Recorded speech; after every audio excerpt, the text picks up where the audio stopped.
Hello friends, welcome back to curious girl channel. तो डब्बा का लेटेस्ट ब्लॉग आ गया है, बात करते हैं उसके बारे में। डब्बा ने अपने ब्लॉग की स्टार्टिंग करी है कि thank you so much friends, मुझे बहुत हिम्मत मिली, आगे मैं आप सबको एंटरटेन करने की बहुत कोशिश करूँगी। आप लोगों ने मुझे इतना अप्रिशिएट किया, इतनी तो मैं अच्छी भी नहीं लग रही थी। पहले तो मुझे ये नहीं समझ में आता है कौन सी डेलुलु अपने दुनिया में रहती है जहाँ पे लोगों ने इसे अप्रिशिएट किया। सबने इसे रियलिटी चेक दिया कि बहन तुमने जो है वो साड़ी का जो है सत्यानाश कर दिया, कम से कम साड़ी को ठीक तरह से रैप तो कर लो। अच्छा, इसने अपने लास्ट ब्लॉग में भी जो है अपने आप को विक्टिमाइज करने की कोशिश करी थी कि हम मोटे हैं इसलिए हमें साड़ी नहीं पहननी चाहिए, हमें लोग ट्रोल कर रहे हैं या फिर करेंगे।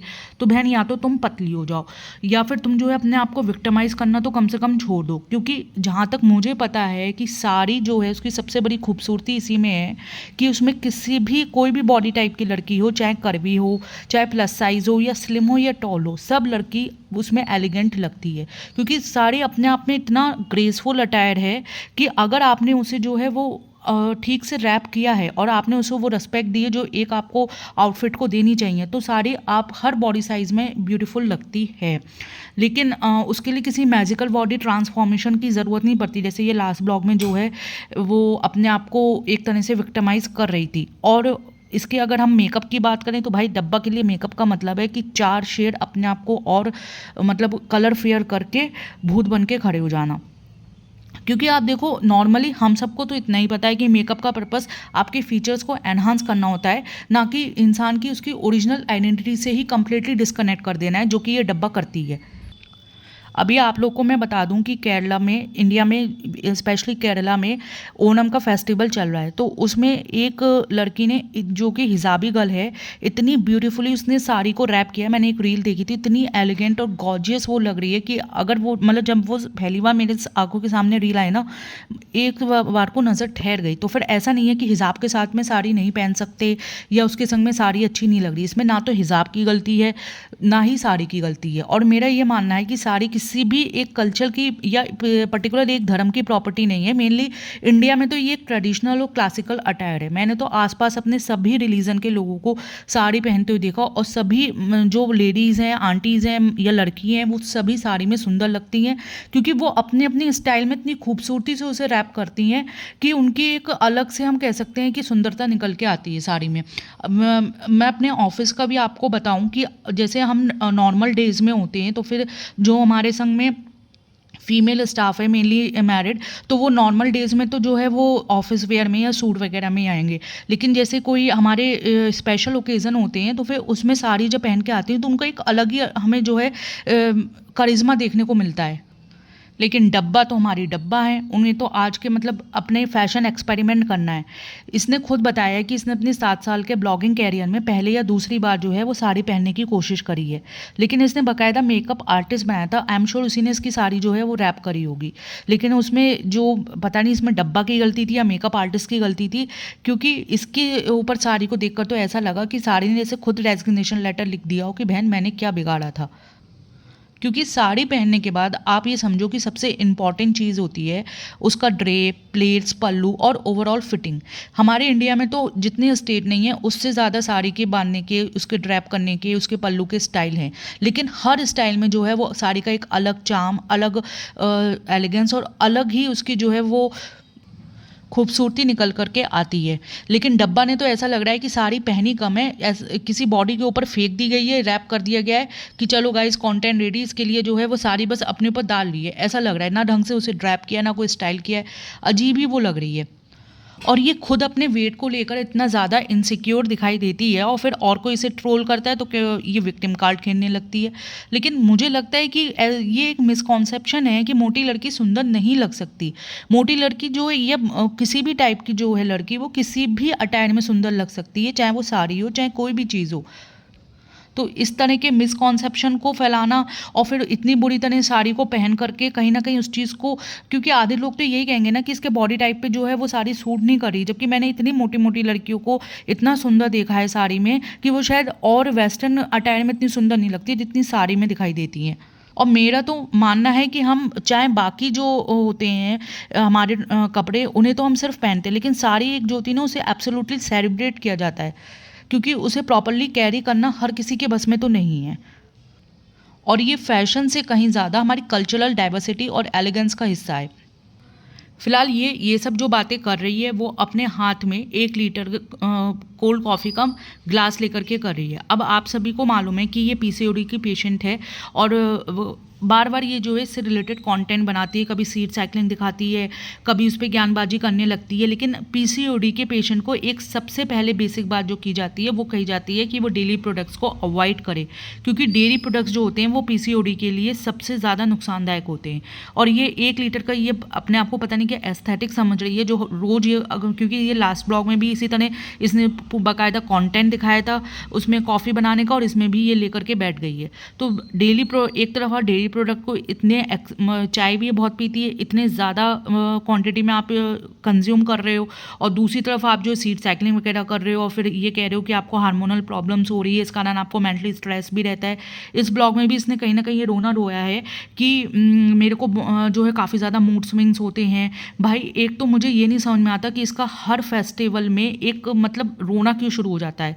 ये जो लास्ट मैंने देखी थी, इसने मौदा जाके ईद बनाई थी, उसमें कैसे इसने स्यापे डाले थे पूरे ब्लॉग में, इसके जो है हमें बहुत ही अजीब इसका बिहेवियर देखने को मिला था। ये जो है वो पूरी रात वहाँ रही थी अपनी वही पेटी खाला के यहाँ, वहाँ पे लाइट चली गई थी, इसने बहुत ही ड्रामा करा था मतलब। और मेन ईद वाले दिन में इसने इस तरह मुंह सुजाए रखे थे कि पूरे मतलब लग रहा था कि जब ये खुद को इतना ज़्यादा मतलब, एक तो इसको मेन करेक्टर सिंड्रोम है, और जब इसका खुद का मूड खराब रहता है तो जाहिर सी बात है कि आसपास फनी भी डरा रहता है, उसके पेरेंट्स का भी मूड स्पॉइल रहता है। मतलब फेस्टिवल वाले दिन कौन ऐसा करता है। और यहाँ पे भी यही रोना रो रही है कि मेरे को बार बार मूड स्विंग्स हो रहे हैं, एक तो फनी चला गया। भाई एक तो तुम फनी के संग में क्यों नहीं गई, इन्होंने 2 बजे दी कि टिकट्स नहीं थे, तो पहले एक चीज़ ये बताओ, तुम्हारा प्रमोशन था तो तुम 2 टिकट्स जो तुम्हारे कंफर्म भी नहीं थे उसमें पूरी तुम मौदा मंडी लेकर के पहुंच गई थी, ठीक है। तुम्हारा पूरा मौदा गैंग पहुंच गया था, तुमने वहाँ पे जो है अपने पूरे डब्बे में तुमने सबको जो है परेशान करा, तुमने बहुत ड्रामा करा, तुमने दूसरों को शेड करने की कोशिश करी। वो तो उसी ने तुम्हारे कमेंट्स में आकर के पोल खोल दी कि तुमने किस तरह से गंदगी फैलाई थी, कितनी तुम लोग जो है वो मिसबिहेव कर रहे थे, बिल्कुल सिविक सेंस तुम्हारे अंदर है नहीं। तो तुम तब जो है 2 टिकट के जो कन्फर्म भी नहीं थे उनके पास पूरा 8-10 लोगों की मौदा गैंग लेकर के पहुँच गई थी अपने, जब तुम्हें प्रमोशन, एक छोटा सा प्रमोशन का ऑफर मिला था है, और अब तुम्हें मौदा ना जाने के लिए तुम ये ड्रामा कर रही हो। और दूसरी बात तुमने ये कही कि जो हैदू बेबी है उसकी जो तबीयत ठीक नहीं है। 3 दिन से मतलब 3 ब्लॉक से मैं देख रही हूँ कि जब से तुमने बोलना शुरू किया है कि उसको फीवर है, ये वो है, कोई एक ऐसी जगह नहीं है जब तुम हैदू बेबी के लेकर डोल नहीं रही हो, चाहे वो तुम्हारे ये फालतू की शॉपिंग करने के लिए सड़कों पे भटकना हो या फिर कहीं भी जाना है, बिना हैदू बेबी को लिए तुम कहीं भी नहीं जा रही हो। तो फिर ऐसा कौन सा फीवर है जो तुम्हारे मौदा जाने से ही जो है वो ठीक नहीं होगा, और सड़कों पर ऐसे मारे मारे लेके घूमने से जो है वो कोई फ़र्क नहीं पड़ेगा। उस बच्चे को हम जो है वो देखते हैं कि ब्लॉग में सॉक्स या फिर सिंपल स्लीपर या शूज़ भी जो है वो नसीब नहीं है, ऐसी नंगे पैर लेकर के तुम कहीं भी घूमती रहती हो। वो तो तुम्हारा बस नहीं चलता, तुम तो उसे कपड़े भी नहीं पहनाओ। जब तुम्हारे खिलाफ रिपोर्ट किए गए तुम्हारे ब्लॉग के खिलाफ, तब यूट्यूब ने एक्शन लिया, तब तुम्हें उसे कपड़े पहनाने का ध्यान आया, बिना तुम तो उसमें कि उसे कपड़े भी नहीं पहनाओ। और हम इससे पहले देख चुके हैं, जब तुम्हें शादी का कॉन्टेंट लेना था तो वो बिल्कुल बीमार था, तो तुम ट्रेन से मतलब फ्लाइट से भी नहीं, ट्रेन से तुम जो है वो कम से कम 2 दिन का सफ़र करके पहुँची थी। तब तुम्हें हैदू बेबी की जो है वो तबीयत का ख्याल नहीं आया था, सिर्फ मौदा जाने के टाइम ही तुम्हें जो है वो टिकट्स का और उसकी तबीयत का ख्याल आता है। और फिर ऐसा तो है नहीं कि जो ये तुम्हारा फेस्टिवल है तुम्हें पहले से नहीं पता होता है। भाई अगर हमारा फेस्टिवल होता है, हमें डेट्स ऑब्वियसली पहले से पता होती हैं, तो हम तो कम से कम 2-3 महीने पहले जो है वो अपनी, अगर ट्रेन से जाना होता है तो फिर टिकट वगैरह बुक करा के रखते हैं कि एंड टाइम पर हमें मालूम है कि इस तरह की कोई प्रॉब्लम ना हो। और तुम्हें अगर अपनी डेट क्या फेस्टिवल की तुम लोग की फिक्स नहीं होती, जो तुम पहले से बुकिंग वगैरह कराओ, क्योंकि फनी गया है वो भी कह रहा है कि फ्रेंड्स मुझे कंफर्म वो सीट नहीं मिली और मुझे भोपाल के बाद में सीट मिली है, तो पहले से क्यों नहीं ये ट्रेन की टिकट की बुकिंग करा के रखते हैं। इतना ज़्यादा मिसमैनेजमेंट इनके में देखने को मिलता है, और हर बार कॉल आउट होते हैं ये लोग कि टिकट बुक नहीं कराते, या फिर बिना कंफर्म टिकट के करते हैं, या फिर 2 टिकट पे पूरा मौदा गैंग जो है वो कैसे ट्रैवल कर सकता है। लेकिन फिर भी जो है वो इतनी ज़्यादा थिक स्किन हो गई कि कोई फ़र्क ही नहीं पड़ता। अब आगे हम देखेंगे कि जो हैदू है वो कह रहा है कि मतलब वो इसके संग में कुछ सामान रखवा रहा है। अब ये सामान जो है वो रिलेटेड मुझे मेडिसिन वगैरह का लगता है, और नॉर्मली ये होता है कि बच्चों को मेडिसिन से दूर रखा जाता है कि भाई कहीं वो अपने कोई मतलब मुंह में ना डाल लें एकदम मेडिसिन वगैरह, तो वो उनके लिए काफ़ी ज़्यादा हार्मफुल हो जाएगा। लेकिन जो बंदी गैस के आगे जो है वो खड़े होकर के अपनी जो कभी महीने में एक बार कुकिंग करे कंटेंट के लिए, तब नहीं मानती है वो और गैस के आगे लेके बैठ जाती है। उसका जो फादर जो बहुत ज़्यादा प्यार करता है फ़नी, वो फ्रंट सीट पे बिना सीट बेल्ट के हैदू को लेकर बैठ जाता है। तो हम ऐसे पेरेंट्स से क्या उम्मीद कर सकते हैं जो इतने ज़्यादा केयरलेस हो। इन्हें मतलब इनसे इस तरह की समझदारी की या इस तरह की अवेयरनेस की उम्मीद करना ही बेकार है। और एक तो भाई इसका ये इमोशनल ट्रॉमा ख़त्म ही नहीं होता। मतलब मेरा मन करता है कि मारो मुझे मारो, कि मैं इसे क्यों देख रही हूँ। बच्चे के नेल्स काटने में बहन किसे इमोशनल फील होता है कि हम पहले ऐसे काटते थे अब आज ऐसे काटते हैं। मतलब कुछ भी मतलब बोलना है जो मन में आए। और सही में मुझे कभी कभी लगता है इसे कुछ मतलब हेल्प की ज़रूरत है। ये जैसी बातें करती है वो मुझे मेरे एक्चुअली रियल वर्ल्ड से तो कहीं भी जो है वो रिलेट नहीं करती। आगे इसका वही कि फ्रेंड्स हमारे मूड स्विंग्स होने लगते हैं, या फिर ऐसा कहिए कि कभी तो मन करता है कि डांस कर लें गा लें ऐसा मतलब ये अपने आप को कहीं से भी जो है विक्टिमाइज़ करने से बाज नहीं आती है। एक दूसरा इसका ये कहना शुरू हो गया कि फ़नी चले गए। बहन तो तुम चली आती महोदय, क्यों नहीं गई? और फिर तुमने जो है बेटी खाला को क्यों नहीं जाने दिया? लास्ट तुम्हें जो है वो महोदय जाना था तो तुम बेटी खाला को उनके बच्चों पिज़्ज़ा पे हाथ से दूर लेके चली गई। वहाँ पे तुमने सफाई दिलवा दी कि नहीं ये खाला को तो हमसे ज़्यादा प्यार है अपने बच्चों से, और इसीलिए जो है वो हमारे संग ईद बना करके खुश हैं। जबकि हमें नहीं मालूम कि तुम्हारे खुद के पैर जो हैं वो अपने लॉस के घर में नहीं रुकते हैं, और तुम्हें बेटी खाला के घर पे जाना ही होता है जहाँ पे वो तुम्हारे लिए पहले से खीर पूरी खाना वगैरह बना के तैयार रखती हैं, और तुम वहाँ पे जा करके बस अपने वीआईपी बन करके वहीं पे पड़ी रहती हो। ईद की पूरी रात तुम वहीं पे पड़ी रही हो क्योंकि लाइट नहीं आ रही थी, और फिर हैदू को भी तुमसे अकेले नहीं संभाला जाता है।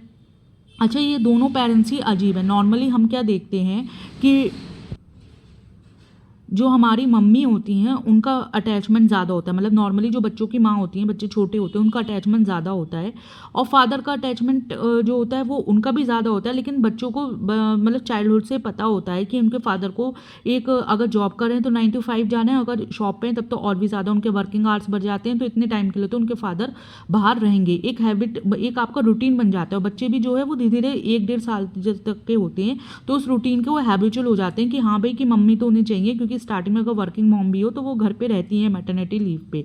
और जो फादर होते हैं वो तो शुरू से जाते हैं, और वो चाहे जॉब पे जाएं चाहे शॉप पे जाएं, कुछ मतलब वर्किंग आवर्स उनके होते हैं, और फिर वो शाम को ही मिलते हैं। ठीक है, एक बच्चे का भी ये रूटीन सेट हो जाता है, तो फिर वो जो है फादर से अटैच होते हैं, लेकिन उस वर्किंग आवर्स के लिए वो परेशान नहीं करते हैं। अपनी मदर से कंपैरेटिवली ज़्यादा इसलिए अटैच हो जाते हैं क्योंकि मदर्स उन्हें 24 आवर्स के लिए अवेलेबल होती है। लेकिन इनके केस में हमें क्या देखने को मिलता है कि वो फ़नी से ज़्यादा अटैच है। अब इसके पीछे 2 रीज़न है। एक तो चालू जो है वो मदर होकर भी इतनी ज़्यादा केयरफुल नहीं है, हालांकि वो जो है हैदू के संग ही रहती है, चाहे बाहर जाए उसे लेकर के जाती है, लेकिन बच्चे को उस तरह की केयर या उस तरह की अटेंशन नहीं मिलती है जो नॉर्मली माँ से उनके बच्चों को मिलती है। दूसरी चीज़, उसे वो चीज़ अपने फादर से मिलती है, और फादर जो कि उनका रेस्टोरेंट है कहने को, लेकिन वो रेस्टोरेंट ऐसे जाता है जैसे उसके गेट को टच करके आ गया हो वापस, और वो ज़्यादातर टाइम घर पे रहता है। इसलिए बच्चे को अपने फादर की आदत लगी हुई है, क्योंकि वो उस तरह की अटेंशन उस तरह का प्यार देता है जो नॉर्मली जो है वो हमारी माँओं से या फिर बच्चों को उनकी माँओं से मिलता है, और वो रहता भी घर में ही है। इसका मतलब वो ज़्यादा रेस्टोरेंट नहीं जाता है। फिलहाल अभी ये अपने रेस्टोरेंट आ गई है क्योंकि इसे कुछ टेस्टिंग करनी है, नहीं टेस्टिंग नहीं, टेस्टिंग हमारी आप ही की टेस्टिंग होती है, और टेस्टिंग के नाम पे ये प्लेट भर भर के खा रही है। फिलहाल ये इस तरह के कंटेंट में मुझे कोई इंटरेस्ट नहीं है, क्योंकि ये क्या खा रही है ये तो ये अम्मी बोलेगी। इसे एक तरह से जो है वो आप यही समझ लीजिए कि प्रमोशन करना है अपने रेस्टोरेंट को। और अब तो इसके हर ब्लॉग में, जैसे भाभी के हर ब्लॉग में हमें जो है वो सूट का प्रमोशन देखने को मिलता है, तो इसके में अब हमें हर ब्लॉग में इसके रेस्टोरेंट का कुछ ना कुछ इस तरह के डिशेज़ का इसे टेस्ट करते हुए हम देख ही सकते हैं। और अब तो ये इंस्टा पे भी काफ़ी ज़्यादा रील्स वगैरह अपने ये रेस्टोरेंट से या ढाबे से जुड़ी हुई डालती है। अच्छा, इस बात से एक बात याद आई कि जो जनाब का ब्लॉग आया था उसमें उन्होंने जो है वो जल्द ही एक नया ढाबा खोलने की अनाउंसमेंट की है, जिसमें वो कह रहे हैं कि 4-5 अपनी तिलम तेल वाली डिशेस ही वो डालेंगे जो उनके अकॉर्डिंग उनके बहुत ज़्यादा ऑथेंटिक और बहुत ज़्यादा फेमस हैं। तो फिर एक बात ये सोचने वाली बात है कि इसको उस तरह से कंपटीशन नहीं मिल रहा है, क्योंकि पहले इसने ब्लॉगिंग शुरू करी, फिर भाई बहन आ गए, अब इसने जो है अपना ढाबा डाला तो उसमें भाई बहन आ गए। जबकि एक्चुअल में आजकल बहुत ज़्यादा एक हम कह सकते हैं कि रील वायरल हो रही थी, जिसमें जब मैडम बिग बॉस में थी तो वहाँ पे वो कह रही थी कि उन्हें एक रेस्टोरेंट तो डालना ही है चाहे कुछ भी हो जाए, लेकिन कहते हैं कि इसको जो है वो क्लोथिंग लाइन शुरू करनी थी और मैडम को रेस्टोरेंट डाला। दोनों ने एक दूसरे के आइडियाज़ एक्सचेंज कर लिए या चोरी कर लिए। अच्छा, मेरा मानना ये है कि चाहे ये लोग रेस्टोरेंट खोलें, चाहे ये लोग कपड़े बनाएं या क्लोथिंग लाइन शुरू करें, दोनों ही इस काम में फिसड्डी हैं, क्योंकि कोई इनका पर्सनल टच नहीं है। मैडम अपने आपको बहुत ज़्यादा मल्टी टैलेंटेड समझ के जिस तरह क्लोथिंग लाइन खोल के बैठी हुई हैं, तो हम उनकी लेसम लेस देख चुके हैं बहुत अच्छी तरह। अब मैडम अगर रेस्टोरेंट भी खोलेंगी तो हम सभी जानते हैं कि वो इतने भर भर के मसाले डाल देती हैं, तेल डाल देती हैं कि वो मतलब उनका अगर पर्सनल टच ना रहे तो वही बेहतर है। ऐसी डब्बा अगर क्लोथिंग लाइन खोलेगी तो अपना पर्सनल देखिए, अगर प्रोफेशनल, जहाँ तक मैं उसे समझती हूँ उसके अंदर बिजनेस सेंस है, तो अगर वो कोलैब में खोलती है और उसमें अपना कोई पर्सनल टच नहीं देती है, तब तो हो सकता है कि वो उसका क्लोथिंग लाइन वाला बिजनेस एक अच्छा चल जाए और उसकी जो है वो फेमस हो जाए। लेकिन अगर इसने अपना कोई पर्सनल टच दिया तो ये तो बिल्कुल ही डब्बा है, ये बिल्कुल उसे डुबो के ही मानेगी। अब जो शुरू होता है वो होता है फ़नी का कंटेंट कि फ्रेंड्स मैं ट्रेन में बैठ चुका हूँ और मेरे पास में खाने को कुछ नहीं है, इसलिए मैंने एक नमकीन का पैकेट ले लिया। जब ये डब्बा खुद जाती है तो पूरे ऐसे लगता है कि पूरे अपने मोहल्ले का खाना लेकर के जा रही है। मतलब अगर इसकी 8 से 10 घंटे की जर्नी है तो उसमें 7 से 7.5 घंटे तो इनका खाना ही नहीं निपटता है। रात को सब लोग सो रहे होते हैं और इनके लिए भोपाल से स्पेशली जो है वो इनकी फरमाइश पे खाना बन बन के आ रहा होता है, और बर्तन खटकाते हुए, सबकी नींद खराब करते हुए, शोर मचाते हुए इनका खाना पीना बंद नहीं होता है। लेकिन क्योंकि अब फ़नी अकेले जा रहा है तो इस डब्बा से ये नहीं हो रहा कि रेस्टोरेंट से ही चाहे से एक बॉक्स बनवा के दे दे या फिर 2 पराठे खुद बना करके दे दे। लेकिन नहीं, वो जो जा रहा है वो बिल्कुल जो मतलब ऐसे जाएगा कि उसके लिए आप दुआ कर दीजिए। अपने हस्बैंड का काम भी ये दुआ से कल चला लेगी, लेकिन उसके लिए कुछ ये एफर्ट नहीं ले सकती। आगे जो है ये वही अपनी अननेसेसरी शॉपिंग करने की फ्रेंड्स, सूट तो ये पहले अपने ब्लॉग में दिखा चुकी है जो स्पेशली फेस्टिवल के लिए लिए हैं, और अब ये जो है वो एक्स्ट्रा अपनी ये बैंगल्स हैं या फिर लाइटिंग वगैरह हैं वो ले रही है। अच्छा, मुझे इसके लेने से कोई दिक्कत नहीं है, मुझे नहीं मालूम ये किस तरह जो है फेस्टिवल सेलिब्रेट वगैरह करते हैं, लेकिन अगर आप कमेंट्स वगैरह उठा कर देखो तो सब ये कह रहे हैं कि ये इबादत करने का है और इस तरह से जो है वो नहीं इसे सेलिब्रेट करना चाहिए जैसे ये दिखाती है, ये गलत है। मुझे इस चीज़ की इन्फॉर्मेशन नहीं है तो मैं इस बारे में नहीं बोलूँगी, लेकिन मुझे इतना मालूम है कि हम अगर दिवाली सेलिब्रेट करते हैं तो हमारे दिवाली पे ये कहा जाता है कि अपने घर में 2 दिए कम जला लो, लेकिन अपने आसपास रिलेशन में, पड़ोस में ये देख लो कि किसी के दिवाली के दिन जो है वो घर में अंधेरे में ना रहे या फिर उसके घर में किसी और चीज़ की कमी ना रहे।